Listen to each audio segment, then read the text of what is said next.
Ce n'est pas la mort qu'un homme doit craindre, mais de ne jamais commencer à vivre.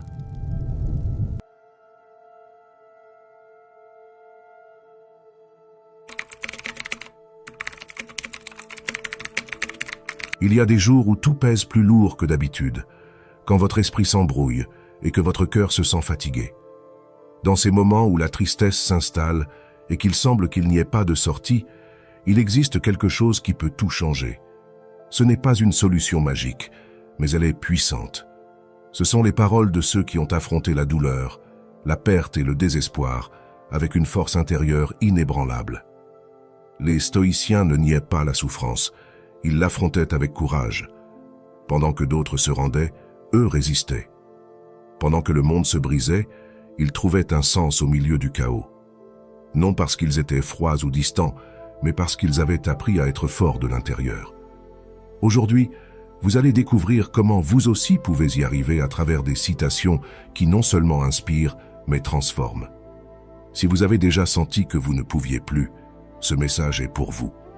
Si vous avez déjà pensé que vous étiez seul, ces paroles vous rappelleront que vous ne l'êtes pas. Avant de commencer, allez dans les commentaires et écrivez « Je suis plus fort que je ne le crois. Je suis prêt à renaître ». Avec cela, vous affirmez que même dans l'obscurité, vous êtes prêt à chercher votre lumière. Écrivez-le maintenant. Prêtez beaucoup d'attention à chacune de ces leçons, car l'une d'elles pourrait vous aider de la manière que vous attendez le moins, surtout la dernière, qui est la plus puissante de toutes. Mais avant de commencer, si vous trouvez de la valeur dans ces vidéos, je vous encourage à vous abonner et à activer les notifications pour vous tenir au courant des dernières nouveautés. Commençons. Leçon 1. La tristesse ne vous définit pas. Bien que parfois il semble que tout en vous soit douleur, bien que l'esprit insiste pour vous dire que vous êtes brisé, que vous ne pouvez plus, que vous avez perdu le chemin, la vérité est que cette émotion, aussi intense soit-elle, n'est pas votre identité. Se sentir triste ne vous rend pas faible, ni moins précieux ni brisé sans solution. Cela vous rend simplement humain. Et comme l'enseignaient les stoïciens, être humain n'est pas nier les émotions, mais apprendre à coexister avec elles sans permettre qu'elles prennent le timon de votre vie. Le stoïcien n'est pas une personne froide ni distante, c'est quelqu'un qui sent profondément, mais qui a appris à ne pas se laisser emporter par le tourbillon de ses émotions. Marc Aurèle, empereur de Rome et l'un des plus grands philosophes stoïciens, a écrit « Si cela te fait mal à l'extérieur, souviens-toi que l'âme n'a pas à souffrir aussi. » En d'autres termes, la douleur peut être présente, mais vous choisissez si vous lui donnez le pouvoir de vous dominer. La tristesse ne peut pas vous dévorer si vous ne vous identifiez pas à elle.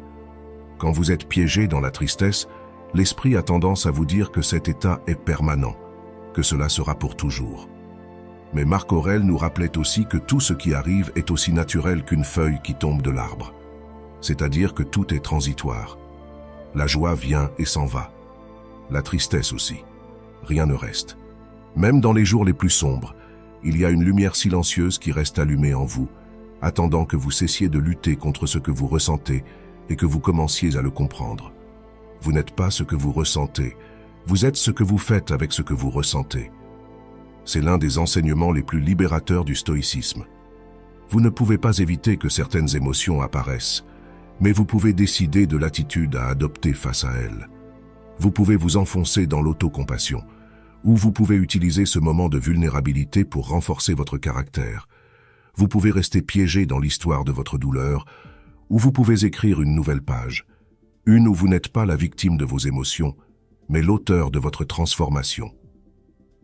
La tristesse bien comprise n'est pas votre ennemi, c'est une maîtresse silencieuse. Elle vous montre ce que vous valorisez, quelles blessures n'ont pas encore guéri, quelles zones de votre vie ont besoin de plus d'attention. Épictète disait que ce ne sont pas les événements qui nous blessent, mais l'interprétation que nous en faisons. Si vous voyez votre tristesse comme un signe d'échec, elle vous coulera. Mais si vous la voyez comme une opportunité de croissance, elle deviendra partie de votre force. Ne confondez pas sentir la douleur avec perdre votre valeur. La douleur n'efface pas votre dignité, elle la révèle. Les personnes les plus fortes ne sont pas celles qui sourient toujours, mais celles qui ont appris à rester fermes, même quand le cœur fait mal. Il n'y a rien de plus courageux que de continuer à marcher quand la tristesse pèse, quand tout en vous dit de vous arrêter, mais vous choisissez d'avancer un pas de plus. Je me souviens d'un moment de ma vie où la tristesse m'enveloppait comme un brouillard épais. Je me sentais seul, incompris, sans envie de continuer.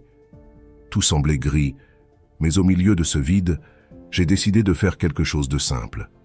Me lever, me doucher, sortir marcher. Ce n'était pas héroïque, ce n'était pas un grand exploit, mais c'était un acte de résistance. C'était ma manière de dire à la tristesse, « Tu es ici, mais ce n'est pas toi qui commandes. » Et avec chaque petit acte de volonté, je me rappelais que la tristesse pouvait me visiter, mais pas s'installer pour toujours. Sénèque enseignait que la plus grande preuve de force n'est pas de ne pas tomber, mais de se lever chaque fois que l'on tombe. Si aujourd'hui vous vous sentez triste, ne vous jugez pas, ne vous punissez pas. Acceptez cette émotion comme partie de votre expérience humaine. Ressentez-la, observez-la, mais ne vous enchaînez pas à elle. Respirez, marchez. Faites quelque chose de petit qui vous rappelle que vous êtes encore vivant, que vous pouvez encore choisir. Vous n'êtes pas la tristesse, vous êtes la conscience, vous êtes la volonté, vous êtes l'esprit en mouvement.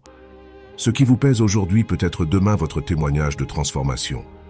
Ne vous définissez pas par vos émotions, définissez-vous par votre capacité à avancer malgré elles. C'est ce que font les stoïciens. C'est ce que vous pouvez faire ici et maintenant. Si ce message a résonné en vous, allez dans les commentaires et écrivez « Aujourd'hui commence ma meilleure version. Je suis stoïcien ». En le faisant, vous choisirez de ne pas rester piégé dans la tristesse, mais de la transformer en une force qui impulse votre renaissance. Leçon 2. Ce qui est sous votre contrôle vous libère. Dans un monde chaotique, plein de changements soudains, d'opinions d'autrui et de circonstances que vous n'avez pas demandées, l'esprit peut se sentir prisonnier de tout ce qui échappe à sa volonté. Mais c'est là que commence l'enseignement le plus puissant du stoïcisme. Votre liberté ne dépend pas de ce qui se passe en dehors de vous, mais de la manière dont vous choisissez de l'interpréter. Plus vous vous attachez à ce que vous ne pouvez pas contrôler, plus vous serez esclave de la souffrance. Mais au moment où vous décidez de vous concentrer seulement sur ce qui est entre vos mains, tout change. Épictète l'a exprimé avec clarté. Ce n'est pas ce qui arrive qui nous affecte, mais comment nous l'interprétons. Cette phrase renferme la clé de votre sérénité. Ce n'est pas le rejet qui vous brise, c'est le sens que vous lui donnez. Ce n'est pas l'échec qui vous paralyse, c'est l'histoire que vous vous racontez à son sujet. Vous pouvez passer votre vie entière à essayer de contrôler l'externe, les décisions des autres, les résultats, le temps, l'économie, ou vous pouvez faire ce que fait le sage. Centrez toute votre énergie sur le gouvernement de votre esprit, votre attitude, votre réaction. Votre vrai pouvoir commence quand vous assumez la responsabilité totale de ce que vous pensez, ressentez et faites. Non de manière coupable, ni avec jugement, mais avec honnêteté et engagement. Tant que vous croyez que les autres ont le pouvoir de vous rendre heureux ou malheureux, vous vous sentirez petit. Mais dès que vous prenez conscience que vous décidez comment répondre, vous récupérez le timon de votre vie. Le calme ne se trouve pas dans le contrôle des autres, mais dans l'apprentissage à se diriger soi-même avec clarté. Vous ne pouvez pas contrôler les vagues, mais vous pouvez contrôler comment vous naviguez. Cette métaphore simple reflète la philosophie stoïcienne de manière magistrale. La vie apportera des difficultés, des critiques, des trahisons, des pertes. Vous ne pouvez pas empêcher qu'elles arrivent, mais vous pouvez décider comment les affronter. Vous pouvez vous enfoncer dans la plainte, laisser la panique vous contrôler, ou vous pouvez regarder l'horizon, ajuster les voiles et avancer avec fermeté. Au milieu du chaos, l'autodiscipline mentale devient votre refuge. Si votre intérieur est en ordre, l'extérieur perd son pouvoir destructeur. Il y a une charge émotionnelle énorme à essayer de contrôler l'incontrôlable. Vous voulez qu'on vous valorise, qu'on vous comprenne, qu'on vous aime comme vous aimez. Vous voulez que les choses se passent bien, que les plans se réalisent, que la vie soit juste. Mais la vie ne suit pas vos scripts, et chaque fois que vous vous attachez à ces attentes, la souffrance s'infiltre. Le soulagement arrive quand vous cessez d'exiger que le monde soit comme vous le voulez et que vous commencez à travailler sur la manière dont vous choisissez de le vivre. Vous concentrez sur ce que vous contrôlez, allège le poids émotionnel, parce que vous vous rendez l'énergie que vous donniez auparavant à l'extérieur. Vous cessez de supplier l'attention, de chercher l'approbation, de lutter pour avoir raison. Vous commencez à vous demander « Qu'est-ce que je peux faire avec ce que je ressens ?» Qu'est-ce qui dépend de moi dans cette situation? Et cette simple question vous sort du rôle de victime pour vous placer dans celui de protagoniste. Vous ne réagissez plus par impulsion, vous agissez avec but. Vous ne blâmez plus les autres pour votre douleur. Vous vous responsabilisez de la guérir. Imaginez quelqu'un qui perd son travail. Il pourrait passer des semaines à se lamenter, à blâmer son chef, le système, l'économie. Ou il pourrait se permettre de sentir la tristesse, mais en même temps se demander « Qu'est-ce que je peux apprendre de cela? Quelles étapes sont entre mes mains maintenant ?» Cette différence d'approche change toute l'expérience, parce que l'un attend que le monde le sauve, l'autre se sauve lui-même. Marc Aurèle, au milieu des guerres, des trahisons et des maladies, a écrit « Tu as pouvoir sur ton esprit, pas sur les événements. Rends-toi compte de cela et tu trouveras la force. » Que se passerait-il si vous appliquiez cette vérité à votre vie? Si vous cessiez d'essayer de changer les autres et commenciez à changer votre perception? Si vous comprenez que vous n'avez pas besoin que tout soit bien pour être bien, la clé stoïcienne n'est pas dans la répression des émotions, mais dans leur maîtrise depuis la raison, dans l'observation de ce que vous ressentez sans laisser cela vous consumer, dans la pause avant de réagir, dans le choix de votre réponse au lieu de laisser l'entourage la dicter. Ce qui est sous votre contrôle est suffisant. Votre esprit, votre attitude, vos actions, c'est ce qui façonne votre caractère. Le reste passe simplement. La liberté n'arrive pas quand tout est sous contrôle. Elle arrive quand vous comprenez que vous n'en avez pas besoin, quand vous acceptez l'incertitude de la vie, mais décidez de maintenir ferme votre but, quand vous lâchez ce qui pèse et tenez ce qui importe. Et alors vous découvrez que vous n'avez pas besoin de dominer le monde pour être en paix. Vous avez seulement besoin de vous dominer vous-même. Si ce message a touché quelque chose en vous, allez dans les commentaires et écrivez « Aujourd'hui je choisis ce qui est sous mon contrôle. Je suis stoïcien. » En le faisant, vous réaffirmez votre engagement à vivre avec sagesse, focus et liberté intérieure, parce que ce que vous contrôlez vous libère. Leçon 3. Votre esprit peut être votre refuge. Votre esprit peut être votre refuge. Même au milieu du chaos, du bruit, de la douleur et de l'incertitude, il existe un lieu où rien ni personne ne peut vous toucher. Votre intérieur, là, dans le silence de votre conscience, vous pouvez construire un espace de calme, de clarté, de force. Peu importe à quel point le monde dehors est hostile, vous aurez toujours la capacité de vous réfugier en vous si vous décidez d'entraîner votre esprit. Pour cela, le sage transforme son esprit en forteresse, non parce que le monde cesse d'être dur, mais parce qu'il apprend à l'affronter avec stabilité, non parce qu'il ne sent pas la douleur, mais parce qu'il ne se brise pas devant elle. Marc Aurèle a gouverné un empire plein de guerres, de trahisons et de maladies, mais ses pensées étaient des temples de sérénité. Il savait que le vrai pouvoir n'est pas dans le contrôle du monde, mais dans le contrôle de soi. L'esprit, quand il est bien dirigé, devient le meilleur bouclier contre les assauts de la vie. Le calme ne vient pas de l'extérieur, mais de la domination intérieure. Attendre que les circonstances soient parfaites pour être en paix est une condamnation. Il y aura toujours quelque chose qui manque, quelque chose qui fait mal, quelque chose qui menace votre équilibre. Mais si vous comprenez que la tranquillité dépend de votre focus, de votre interprétation, de la narrative que vous construisez en vous, alors vous devenez libre. Vous n'avez pas besoin que le monde change pour être bien. Vous avez seulement besoin de changer votre relation avec ce que vous pensez. Vous pouvez souffrir à l'extérieur, mais trouver la paix à l'intérieur. C'est l'une des enseignements les plus profonds du stoïcisme. Il ne s'agit pas de nier la souffrance, ni de feindre la force. Il s'agit d'accepter ce que vous ne pouvez pas contrôler et de rediriger votre attention vers ce qui dépend de vous. Votre attitude, votre réponse, votre vision.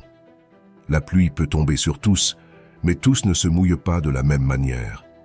Il y a ceux qui se couvrent avec la protection d'un esprit entraîné et ceux qui se livrent à la tempête de leurs pensées. L'esprit non discipliné est comme une maison sans porte, ouverte à toute émotion, jugement ou peur qui passe près. Mais quand vous devenez conscient, quand vous décidez d'être le gardien de vos pensées, tout change.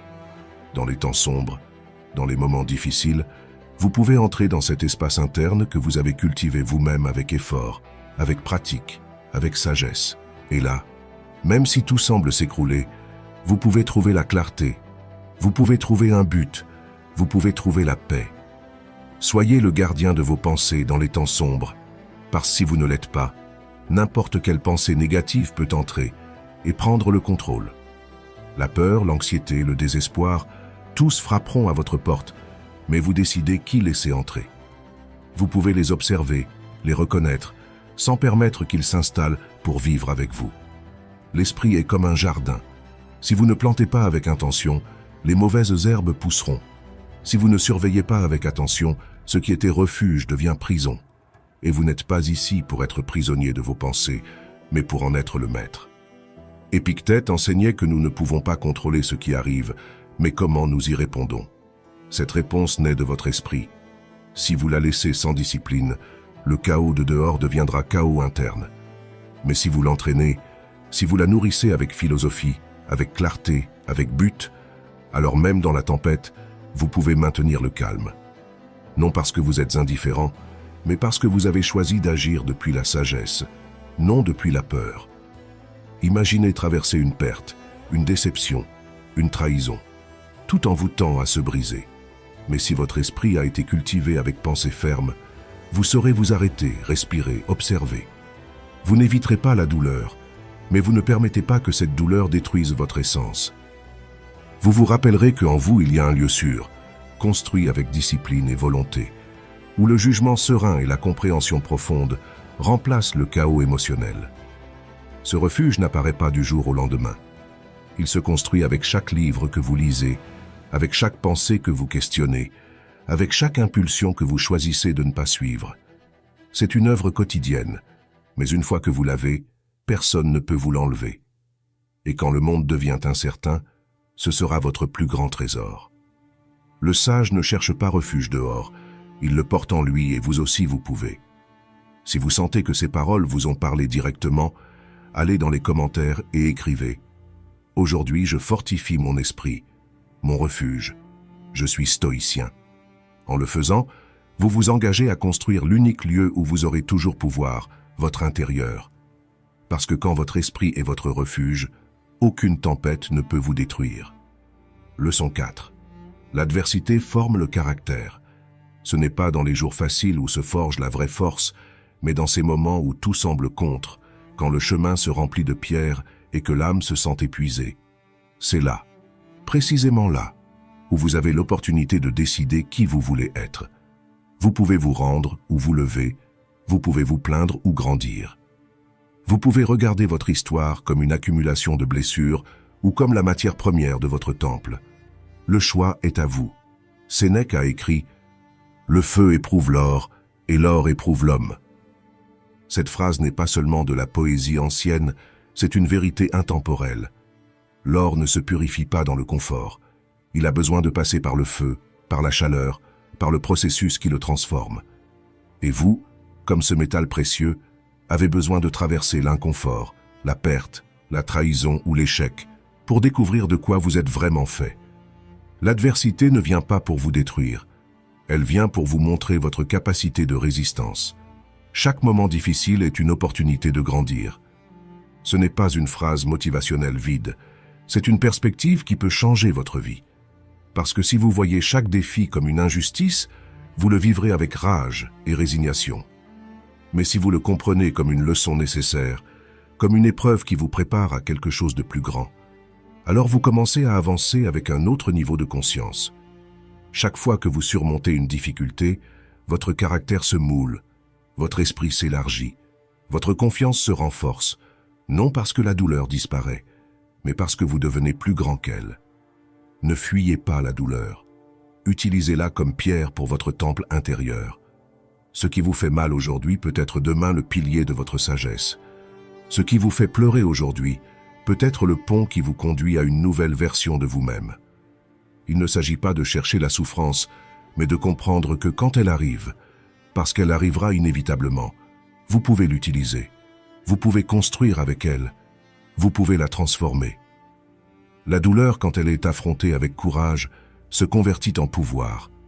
Beaucoup de fois, nous voulons que la vie soit douce, sans secousse, mais ce confort ne crée pas la vertu, ne développe pas la patience, ni la résilience, ni la tempérance.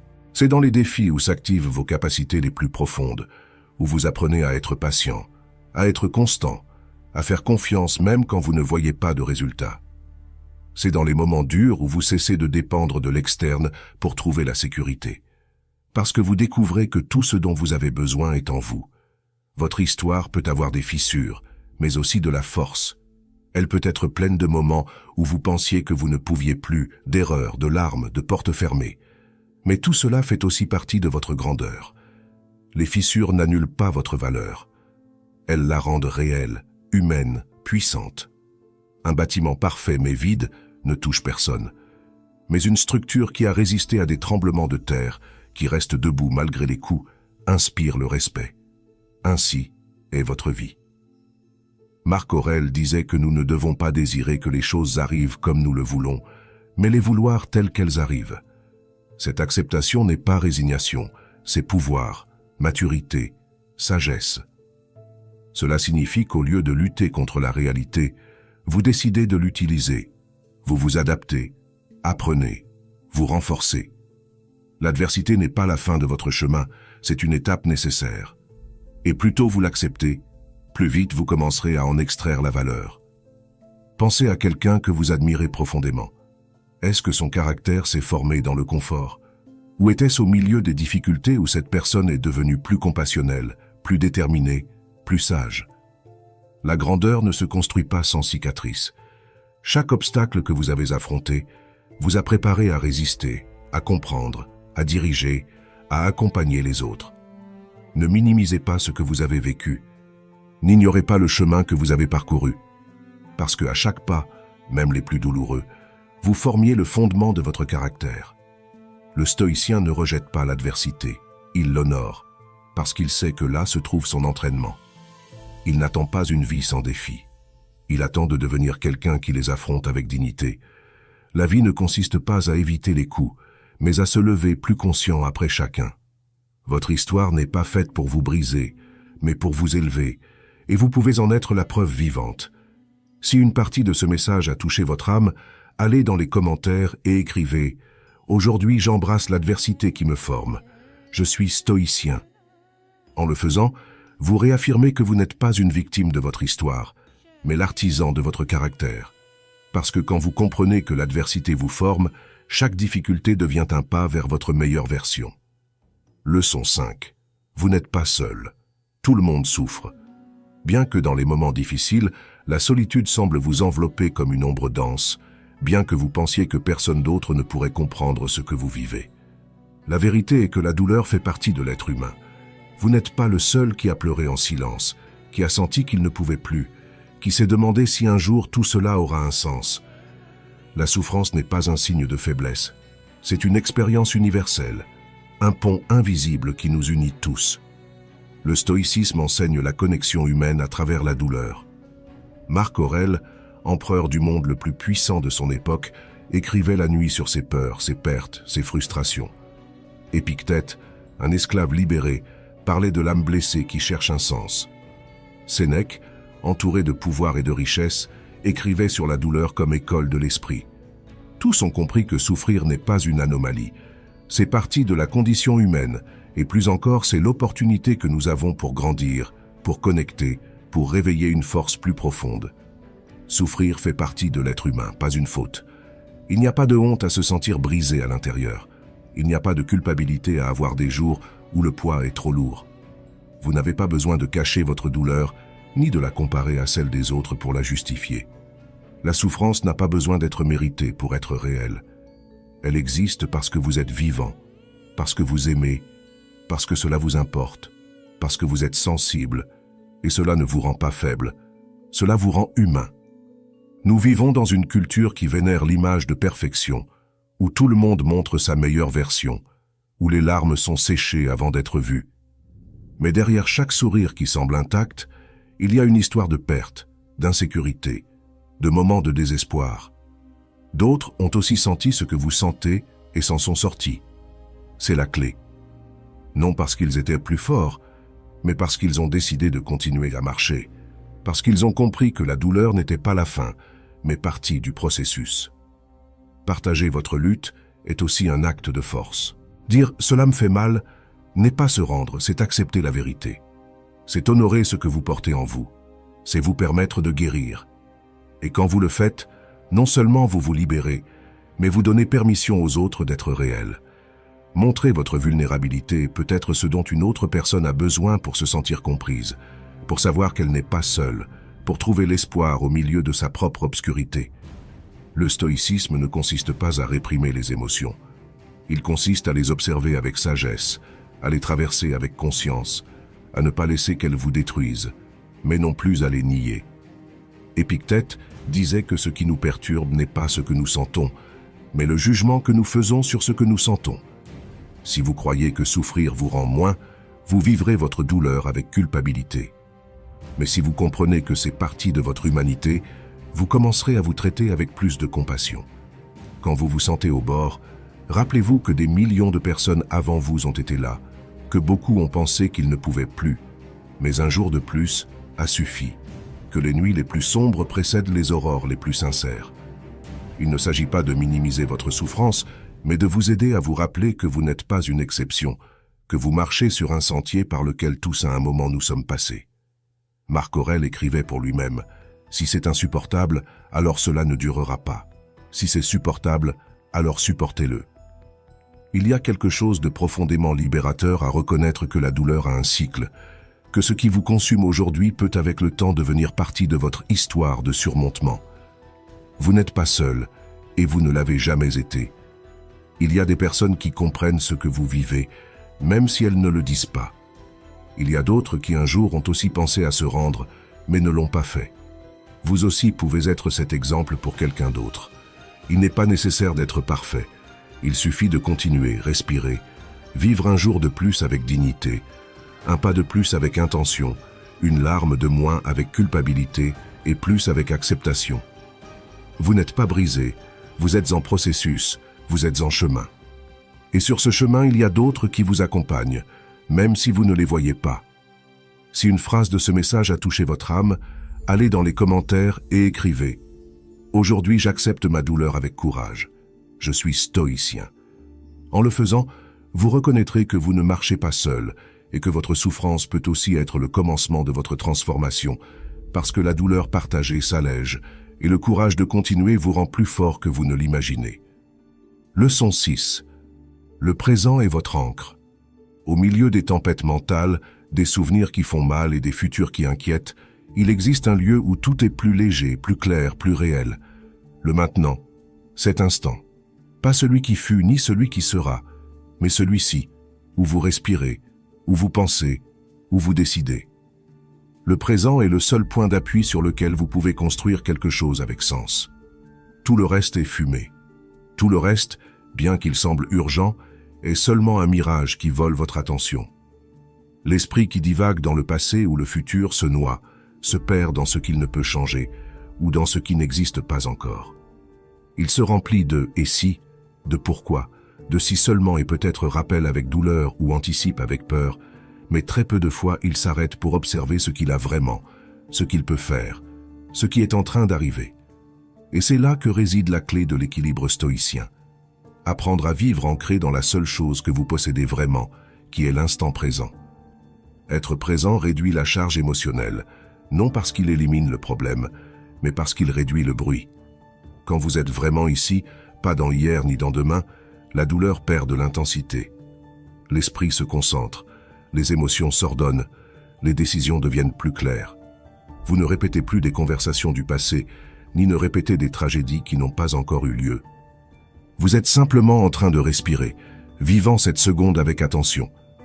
Et cette attention est ce qui transforme l'ordinaire en sacré. Remerciez cet instant, même s'il n'est pas parfait, parce que vous n'avez pas besoin que tout soit bien pour trouver un peu de paix.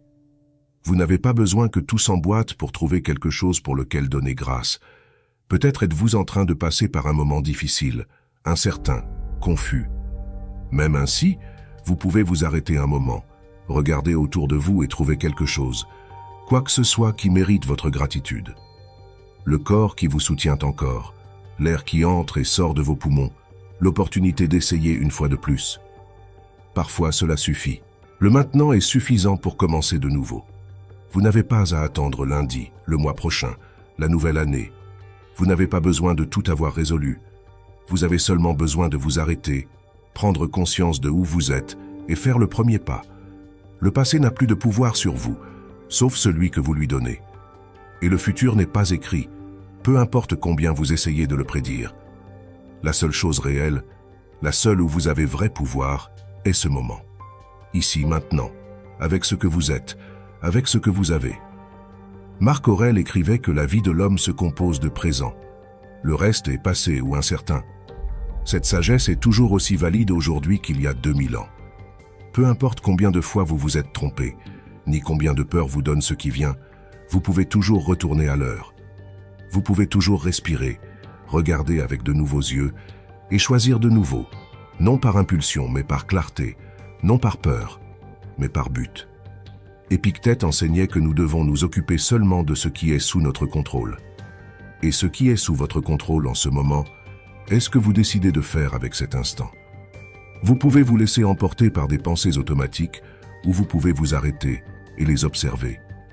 Vous pouvez vivre en automatique ou vivre avec intention. La différence est dans où vous mettez votre attention, dans ce que vous choisissez d'alimenter avec votre esprit. Le présent n'a pas besoin d'être spectaculaire pour être valable. Il n'a pas besoin d'être excitant pour être suffisant. Il suffit que vous soyez là avec pleine conscience, sachant que cet instant irreproductible est la base sur laquelle vous pouvez édifier votre sérénité. C'est dans le présent où se calme l'anxiété, où se dissolvent les culpabilités, où l'âme se retrouve avec son centre.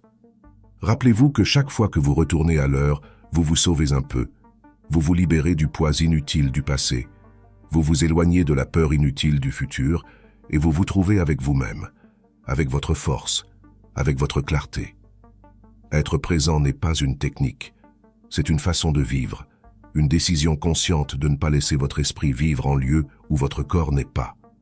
Si ce message a fait que vous regardez ce moment avec plus de clarté, allez dans les commentaires et écrivez « Aujourd'hui, je choisis de vivre dans le maintenant. Je suis stoïcien. » En le faisant, vous affirmerez que vous n'avez pas besoin de certitudes futures ni d'anciennes histoires pour commencer de nouveau. Parce que quand vous vous ancrez dans le présent, vous récupérez votre pouvoir et cela change tout. Leçon 7. Rappelez-vous la fugacité de tout au milieu d'une tempête émotionnelle. Quand il semble que le monde s'effondre et que rien ne sera plus bien, nous oublions souvent cette vérité essentielle. Tout passe. Rien. Absolument rien ne reste pour toujours, ni la joie débordante, ni la douleur la plus profonde. Tout ce qui vous accable aujourd'hui, tout ce qui semble inamovible, est aussi transitoire. C'est une leçon que les stoïciens ont gravée dans leur âme, non pour nier la vie, mais pour l'embrasser avec plus de conscience. Cela aussi passera. C'est une phrase profondément stoïcienne. C'est un rappel humble, puissant et libérateur. Marc Aurèle, au milieu des guerres, de la peste et des trahisons, écrivait que tout ce qui arrive est destiné à disparaître, même les souvenirs de ce qui est arrivé. Épictète enseignait que nous ne devons pas nous accrocher à ce que nous ne pouvons retenir, parce que s'accrocher à ce qui change génère seulement souffrance et tout change. Le corps change, les personnes changent, les émotions changent, la vie entière est faite de cycles. Rien ne dure pour toujours, ni la douleur ni la joie. C'est pourquoi, quand vous êtes dans un moment difficile, ne vous condamnez pas à penser que cela sera pour toujours. Bien qu'aujourd'hui cela fasse mal, bien qu'aujourd'hui cela semble interminable, arrivera le moment où vous regarderez en arrière et vous vous rendrez compte que cette tempête est passée, que vous avez survécu, que vous avez grandi. Et de la même manière, quand vous vivez un moment de bonheur, valorisez-le de tout votre être, parce que cela aussi est fugace et cela ne le rend pas moins beau. Au contraire, cela le rend sacré. La vie est changement. Résister cause souffrance. La majorité de la douleur que nous sentons ne vient pas de l'événement en soi, mais de notre résistance à l'accepter. Nous voulons que les choses durent, que les personnes ne changent pas, que les moments bons restent pour toujours, mais cette attente heurte la nature même de l'existence. L'univers ne s'arrête pas, et si vous refusez de couler avec lui, vous souffrirez. Mais si vous décidez de vous adapter, de lâcher, de laisser aller, vous commencez à expérimenter une liberté intérieure que rien ni personne ne peut vous enlever. Embrasser l'impermanence vous aide à laisser aller, non depuis la froideur, mais depuis la compréhension profonde que rien ne vous appartient complètement. Ni les personnes, ni les réussites, ni même votre propre identité. Tout est prêté pour un temps. Tout a un cycle. Quand vous apprenez cela, vous ne craignez plus de perdre, parce que vous savez que rien ne peut être vraiment perdu si cela n'a jamais été complètement à vous. Vous apprenez à vivre avec plus de gratitude, avec plus de présence, avec moins d'attachement. Imaginez que vous tenez du sable dans la main. Si vous le serrez, il s'échappe entre les doigts. Si vous le laissez reposer doucement, il reste un peu plus. Ainsi est la vie. Si vous vous accrochez avec désespoir, vous la perdez. Mais si vous apprenez à lâcher, à accepter, à couler, alors vous vivez avec légèreté. L'impermanence n'est pas quelque chose que vous devez craindre. C'est ce qui fait que chaque moment est de la valeur. Parce que si tout était éternel, rien n'importerait vraiment. Mais ce qui finit nous enseigne à valoriser ce que nous avons pendant que nous l'avons. Marc Aurèle disait que tout ce que vous voyez changera. Le temps emporte tout, même votre mémoire, même vos pensées, même le nom que vous avez. Et loin d'être une idée sombre, c'est un appel à l'éveil, à ne pas reporter l'important, à ne pas prendre pour acquis les personnes que vous aimez, à ne pas gaspiller votre temps dans ce qui ne vous nourrit pas, parce que vous ne savez pas combien de temps vous avez, ni vous, ni personne. La fugacité de la vie n'est pas une menace, c'est un appel à la conscience. Le stoïcien ne nie pas le changement, il l'embrasse parce qu'il comprend que chaque fin est un commencement, que chaque perte apporte un enseignement, que chaque transformation contient une semence de sagesse. C'est pourquoi, quand quelque chose se termine, ne pleurez pas parce que c'est parti. Souriez parce que cela a été partie de votre chemin. Et quand quelque chose fait mal, ne croyez pas que cela sera pour toujours. Attendez avec patience. Parce que cela aussi passera. Tout change, tout coule, tout se transforme. Et vous êtes ici pour apprendre à couler avec la vie, non à lutter contre elle. Laissez la rivière couler, laissez le cycle accomplir son cours. Vivez chaque instant avec attention, avec humilité, avec acceptation. Non parce que cela ne fait pas mal, mais parce que vous savez que même la douleur a une date de péremption. Et quand vous le comprenez, l'anxiété perd de la force, la peur se dissout et à sa place apparaît la sérénité. Si ces paroles ont éveillé quelque chose en vous, allez dans les commentaires et écrivez « Aujourd'hui, j'embrasse le changement avec sagesse. Je suis stoïcien. » En le faisant, vous choisirez de vivre avec plus de conscience, plus de légèreté et plus de présence, parce que se rappeler que tout est fugace vous libère. Leçon 8. La souffrance peut avoir un sens. Bien que à première vue cela semble absurde, cruel ou injuste, la douleur ne vient pas toujours pour vous détruire. Parfois, elle vient pour vous transformer. Ce n'est pas ce que vous attendez, ce n'est pas ce que vous désirez, mais cela peut être exactement ce dont vous avez besoin pour réveiller quelque chose en vous qui était endormi. Les stoïciens le savaient. C'est pourquoi, au lieu d'essayer d'éliminer la souffrance, ils cherchaient à la comprendre, à la resignifier, à la convertir en partie du chemin vers la vertu. Les stoïciens ne cherchaient pas à éliminer la souffrance, mais à la resignifier. Marc Aurèle, entouré de guerres, de pestes et de pertes personnelles, ne demandait pas une vie sans douleur, il demandait de la sagesse pour l'affronter. Épictète, ayant été esclave, ne reniait pas son passé, mais l'utilisait comme plateforme pour enseigner la liberté intérieure. Sénèque, au milieu d'intrigues politiques et de trahisons, écrivait sur comment la douleur est une épreuve qui révèle la tempérance de l'âme. Il comprenait que ce qui nous perturbe peut aussi nous édifier si nous savons le regarder avec d'autres yeux. Votre douleur peut être la semence de votre mission. Ce qui vous fait mal profondément, ce qui vous a marqué, ce qui a changé votre histoire, peut être aussi ce qui vous impulse à aider, à créer, à inspirer. Beaucoup de chemins les plus puissants naissent d'une blessure. La personne qui a perdu un être cher et maintenant accompagne d'autres dans leur deuil. Celui qui a vécu la pauvreté et ensuite dédie sa vie à créer des opportunités. Celle qui a traversé l'anxiété et aujourd'hui enseigne à d'autres à respirer. La douleur n'a pas à être la fin, elle peut être le début. Apprenez à voir le but derrière la souffrance, non comme consolation bon marché, mais comme une recherche active. Il ne s'agit pas de justifier tout ce qui arrive, mais de vous demander « Qu'est-ce que je peux faire avec cela ?» Quelle partie de moi se renforce si j'affronte cette douleur avec dignité? Quel enseignement me donne cette étape? Quand vous cessez de vous demander « Pourquoi à moi ?» et commencez à vous demander « Pourquoi cela m'arrive ?» quelque chose change. Vous n'êtes plus à la merci de la douleur. Vous l'utilisez. Vous grandissez à travers elle. Demandez-vous ce que je peux construire avec cela, parce que vous pouvez toujours construire quelque chose, une nouvelle mentalité, un projet avec sens, un caractère plus fort, une vision plus claire de ce qui importe. Même si vous ne comprenez pas tout le pourquoi, vous pouvez choisir le comment. Vous pouvez décider que cette souffrance ne vous brisera pas, mais sera le feu où votre âme se raffine. La douleur n'est pas ce qui vous définit. Ce qui vous définit est ce que vous décidez de faire avec elle. Beaucoup de fois, nous croyons que nous serons heureux seulement quand la souffrance disparaîtra, mais le stoïcien comprend que la vie n'est pas absence de douleur, mais présence de but. Nous ne pouvons pas éviter toutes les pertes, les échecs, les rejets, les déceptions, mais nous pouvons choisir comment répondre. Nous pouvons choisir qui nous devenons à travers chaque expérience, et ce pouvoir interne, personne ne peut nous l'enlever. Imaginez que toute la douleur que vous avez sentie n'a pas été en vain, qu'elle a été là pour vous enseigner quelque chose que vous n'auriez pas pu apprendre d'une autre manière, qu'elle vous a obligé à regarder vers l'intérieur, à découvrir votre voix, votre force, votre vision. Cessez de voir la souffrance comme une interruption de votre vie. Commencez à la voir comme partie de votre formation, comme la forge où se construit la version plus ferme et authentique de vous. Marc Aurèle disait que tout ce qui arrive est utile pour l'univers et vous êtes partie de cet univers. Ce que vous vivez, peu importe combien difficile cela semble, peut avoir une place dans l'ordre de votre croissance. Vous n'avez pas à tout comprendre maintenant. Vous avez seulement à faire confiance que vous pouvez faire quelque chose de bon, même avec le plus sombre, que tout n'a pas à être beau pour être valable. La souffrance regardée depuis la conscience se transforme, se convertit en apprentissage, en compassion, en direction.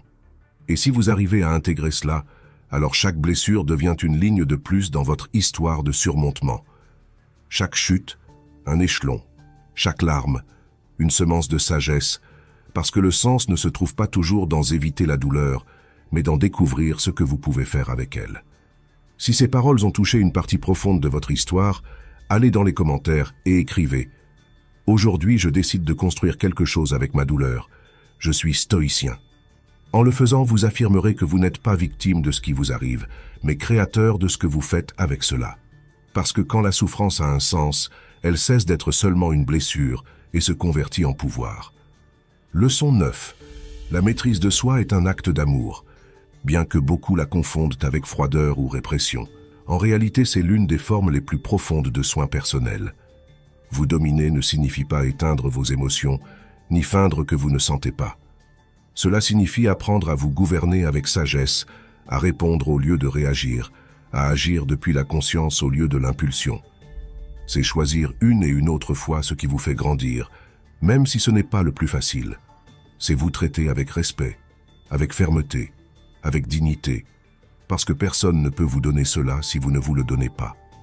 D'abord, vous contrôler n'est pas vous réprimer, c'est vous protéger. Vous protéger de vos propres tendances destructives, de ces paroles qui si dites sans filtre blessent, de ces élans qui sinon freinés génèrent chaos, de ces décisions qui si prises dans la chaleur du moment peuvent vous marquer avec regret.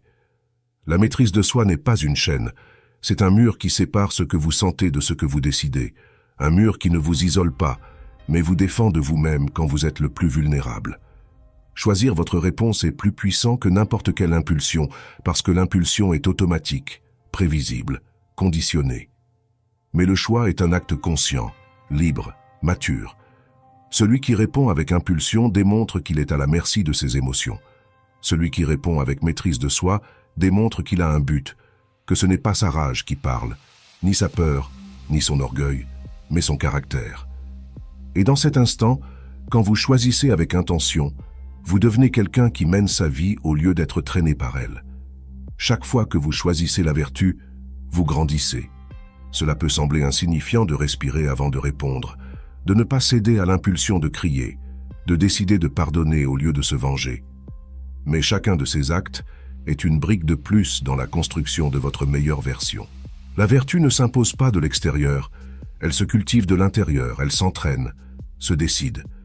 Ce n'est pas un talent, c'est une pratique. Et chaque fois que vous choisissez le correct, même si personne ne le voit, vous affirmez votre engagement avec votre évolution. L'âme se renforce quand le caractère mène, parce qu'alors vous ne vivez pas à la dérive des circonstances, ni des émotions, ni des provocations. Vous vivez avec direction, avec structure, avec une boussole morale qui vous guide même au milieu du chaos. Ce n'est pas que vous ne sentez pas, c'est que vous sentez profondément, et même ainsi vous choisissez avec clarté.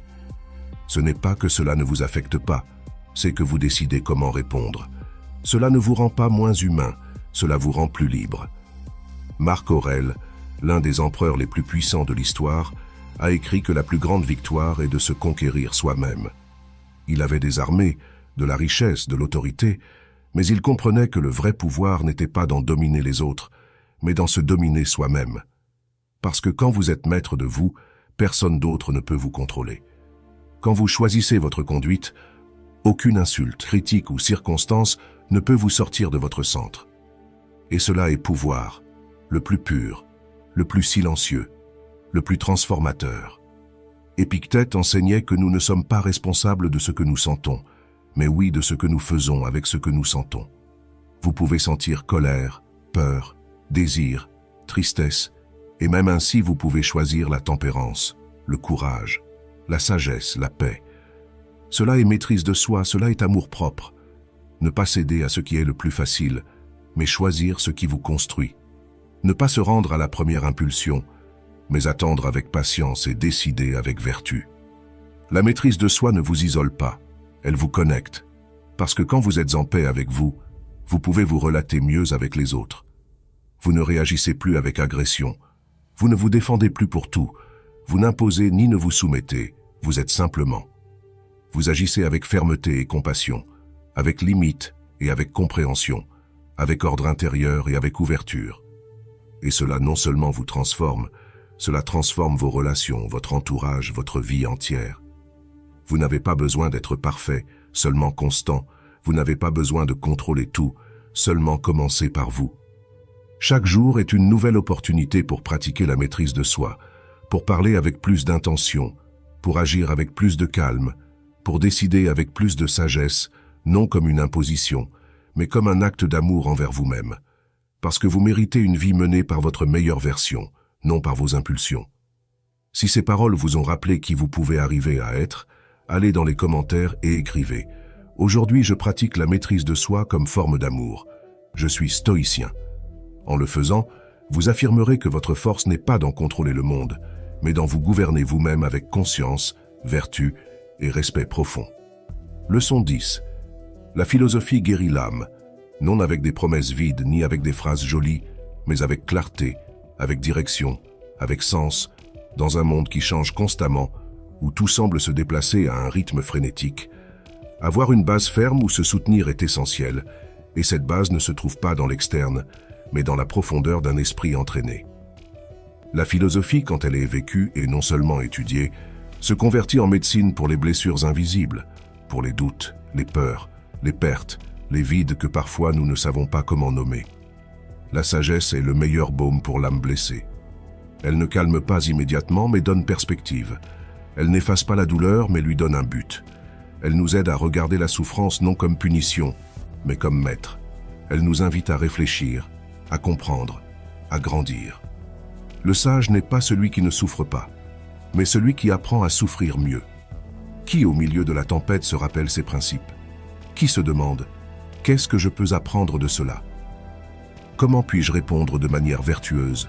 La sagesse n'évite pas les blessures, mais enseigne à les guérir avec dignité. Lire les stoïciens est comme recevoir des conseils d'amis éternels. Quand vous ouvrez un livre de Marc Aurèle, de Sénèque ou d'Épictète, vous n'écoutez pas simplement de la philosophie ancienne. Vous écoutez quelqu'un qui, des siècles auparavant, est déjà passé par ce que vous traversez. Quelqu'un qui a aussi senti peur, déception, rage, tristesse, et qui depuis ce lieu a écrit non pour impressionner, mais pour soutenir. Leurs paroles ne vieillissent pas parce qu'elles parlent de l'âme, et l'âme humaine n'a pas changé. La douleur d'avant est la même que maintenant. Les réponses aussi. Un esprit entraîné souffre moins, non parce qu'il devient insensible, mais parce qu'il apprend à interpréter de manière plus sage. La majorité de la souffrance ne vient pas des faits, mais des croyances que nous avons sur eux. Ce n'est pas le rejet, c'est ce que vous pensez que cela signifie. Ce n'est pas l'échec, c'est le jugement que vous faites sur vous-même. La philosophie vous entraîne à observer ces pensées, à les questionner, à démanteler les pièges mentaux qui alimentent la souffrance inutile. Et dans ce processus, vous vous faites libre, plus fort, plus conscient. Étudiez la vérité et vous aurez moins de peur, parce que grande partie de la peur naît de l'ignorance, de ne pas savoir qui vous êtes, quelle valeur vous avez, comment affronter la vie. Mais quand vous étudiez, quand vous comprenez, quand vous approfondissez les principes de la nature humaine, la peur se dissout. Vous n'avez plus besoin de certitudes externes, vous ne cherchez plus sécurité dans ce qui peut échouer. Vous trouvez dans la vérité un refuge stable, une boussole interne qui vous guide même dans les jours les plus sombres. Savoir qui vous êtes et comment vous voulez vivre réduit l'anxiété que produit le chaos du monde. La philosophie n'est pas seulement théorie, c'est pratique vive. C'est votre façon de penser quand quelqu'un vous déçoit. C'est votre manière d'agir quand rien ne sort comme prévu. C'est le calme que vous choisissez quand tout invite au chaos. C'est cet instant où vous décidez de ne pas réagir depuis l'émotion, mais de répondre depuis le caractère. Les stoïciens n'étaient pas des intellectuels de salon. Ils étaient des guerriers de l'âme. Des personnes qui ont affronté des tragédies, des guerres, des trahisons, et même ainsi ont choisi la vertu par-dessus l'ego, la domination intérieure par-dessus le drama. Marc Aurèle écrivait pour lui-même, non pour être admiré, mais pour se rappeler qui il voulait être. Ses méditations sont un journal d'autoconnaissance, un entraînement de l'âme, une façon de ne pas oublier l'essentiel. Vous aussi pouvez faire cela. Vous pouvez convertir l'étude philosophique en un outil quotidien. Vous pouvez lire une page et l'appliquer. Vous pouvez souligner une phrase et la rappeler quand vous manquez de force. La philosophie, quand elle s'intègre, vous accompagne comme une voix sage dans votre esprit. Et il n'est pas nécessaire de tout comprendre. Il suffit de commencer, lire, réfléchir, vous questionner, observer vos réactions. Vous demandez si vous vivez comme le sage que vous voulez devenir. Si vos pensées vous construisent ou vous détruisent. Si vos valeurs sont fermes ou empruntées, et au fur et à mesure que vous le faites, quelque chose se transforme, non d'un coup, mais avec profondeur. Et petit à petit, les blessures cessent de saigner, les peurs deviennent plus petites et vous devenez plus fort. Si dans ces paroles vous avez senti un appel à prendre soin de votre âme, allez dans les commentaires et écrivez « Aujourd'hui je choisis la sagesse comme médecine, je suis stoïcien ». En le faisant, vous réaffirmerez votre décision de grandir de l'intérieur, de chercher des réponses réelles et de cultiver un esprit qui ne fuit pas la douleur mais la transforme. Parce que quand la philosophie guide votre vie, l'âme trouve sa paix. Leçon 11. L'action vainc l'apathie. Quand vous sentez que rien n'a de sens, quand le corps pèse, quand l'esprit est embrouillé et l'âme se tait, la tentation la plus forte est de rester immobile, attendre, dormir un peu plus, reporter. Mais ce qui semble repos est beaucoup de fois le terrain où l'apathie grandit. Ce qui semble neutralité est en réalité rétrocession silencieuse. Et la seule sortie possible, la seule médecine réelle est d'agir. Faire un pas, même si petit, même si maladroit, même si vous n'avez pas envie, la paralysie émotionnelle se combat avec le mouvement. Parce que quand vous êtes arrêté, tout semble plus grand. Le problème s'agrandit dans votre tête, la peur se multiplie. L'esprit commence à vous raconter des histoires sombres et vous, sans bouger, vous les croyez toutes. Mais quand vous vous levez, quand vous sortez marcher, quand vous faites un appel, quand vous décidez d'avancer sans garantie, quelque chose commence à changer. Le monde n'a pas changé. Mais vous, oui. Parce que vous avez interrompu le cycle, parce que vous avez rompu l'inertie, parce que vous avez dit « Je ne resterai pas piégé ici ». Faites même si vous n'avez pas envie. C'est là que commence la guérison. Attendre à se sentir bien pour commencer est l'erreur la plus commune. La vérité est que beaucoup de fois, vous n'aurez pas envie. Vous ne sentirez pas de motivation, vous n'aurez pas de clarté. Mais si même ainsi vous décidez d'agir, même si par discipline, par engagement, par un minimum d'amour-propre, alors l'humeur commencera à se bouger. Pas avant, pas à l'envers. L'action est ce qui allume l'étincelle, pas la conséquence d'être allumé. Faites d'abord, sentez après. Sénèque disait que agir vous rend l'espoir, Parce que l'espoir n'est pas une émotion qui apparaît simplement. C'est le fruit de se sentir en mouvement, de savoir que même si vous ne contrôlez pas tout, vous faites votre part, de regarder en arrière à la fin de la journée et dire « Aujourd'hui j'ai avancé, même si 1 centimètre, même si personne ne le remarque, même si personne ne vous applaudit, parce que la vie ne se transforme pas en grands sauts, sinon en petites décisions qui se répètent en habitude, qui se forment pendant que vous luttez avec vous-même. Vous bougez et affirmez que vous croyez encore en vous. Peut-être ne le dites-vous pas, peut-être ne le sentez-vous pas complètement, mais chaque fois que vous choisissez l'action sur l'apathie, vous vous envoyez un message. Il y a encore quelque chose en moi qui veut vivre. Chaque fois que vous faites le lit, que vous sortez marcher, que vous répondez ce message en attente, que vous accomplissez une promesse avec vous-même, vous semez confiance, vous cultivez force, vous démontrez que la foi en vous n'est pas morte, seulement endormie. Le stoïcien n'attend pas de se sentir bien pour agir. Il agit et cela le rend fort. Marc Aurèle, épuisé par les charges de l'Empire, écrivait dans son journal « Fais ce que tu dois faire. Tout le reste est opinion, distraction, désir ou peur. » Il ne se permettait pas de rester piégé dans son monde interne. Il savait que l'action disciplinée était la seule chose qui pouvait le sortir du tourbillon mental. Vous aussi pouvez le faire. Vous n'avez pas besoin de motivation, vous avez besoin de direction. Il est normal d'avoir des jours gris. C'est humain de sentir que la vie pèse. Mais ce que vous ne pouvez pas permettre est que ces jours deviennent votre nouvelle identité, que cette émotion momentanée dicte le reste de votre histoire. Parce que peu importe combien vous tombez, tant que vous décidez de vous lever une fois de plus. Le premier pas est le plus difficile, oui, mais aussi le plus puissant. Et il n'a pas à être héroïque, seulement réel. Que ce soit petit mais vôtre, que ce soit lent mais ferme, l'apathie vous dit que cela ne vaut pas la peine. L'action lui répond que si, que vous pouvez encore vous reconstruire, que vous pouvez encore sortir de l'endroit où vous êtes, que même si maintenant tout semble éteint, il y a quelque chose en vous qui continue à brûler, peut-être faible, mais brûlant. L'apathie murmure qu'il est tard. L'action crie que vous êtes encore à temps. L'apathie paralyse. L'action libère. Vous n'avez pas besoin de tout avoir clair. Vous avez seulement besoin de vous bouger. Peu importe combien, peu importe comment. Ce qui importe est que vous ne vous abandonnez pas, que vous continuez à apparaître pour vous-même quand vous ne voulez pas. Parce que chaque pas, peu importe combien petit il semble, est une affirmation de vie, est une semence d'espoir, est une preuve que vous êtes disposé à continuer.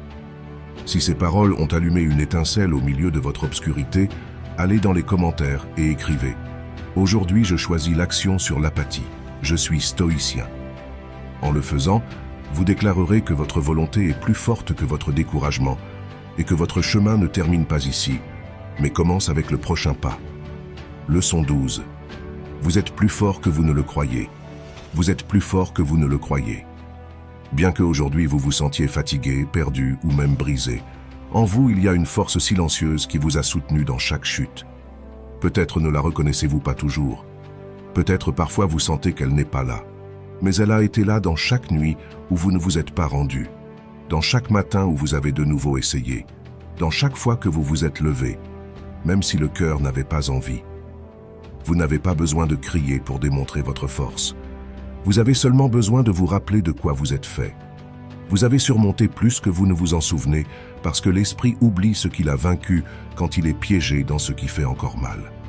Mais si vous faites mémoire avec honnêteté, vous verrez que vous avez déjà passé par des moments difficiles, qu'il y a eu des étapes où vous pensiez que vous ne sortiriez pas et vous êtes sorti, qu'à un moment cela vous a aussi fait mal et même ainsi vous avez continué. Ne minimisez pas votre chemin, n'ignorez pas vos batailles.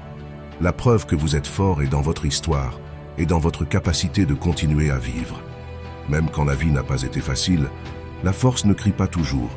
Parfois elle respire seulement et continue. Il ne s'agit pas de grands gestes ni de paroles bruyantes. Parfois la vraie force est de se lever, faire ce que vous devez faire même si vous n'avez pas envie. C'est prendre soin de vous quand personne d'autre ne le fait. C'est sourire avec sincérité après avoir pleuré en silence. C'est ne pas se rendre au milieu de l'incertitude. C'est regarder la peur, et même en tremblant avancer. Parce que être fort ne signifie pas ne pas sentir, cela signifie ne pas laisser que ce que vous sentez décide pour vous.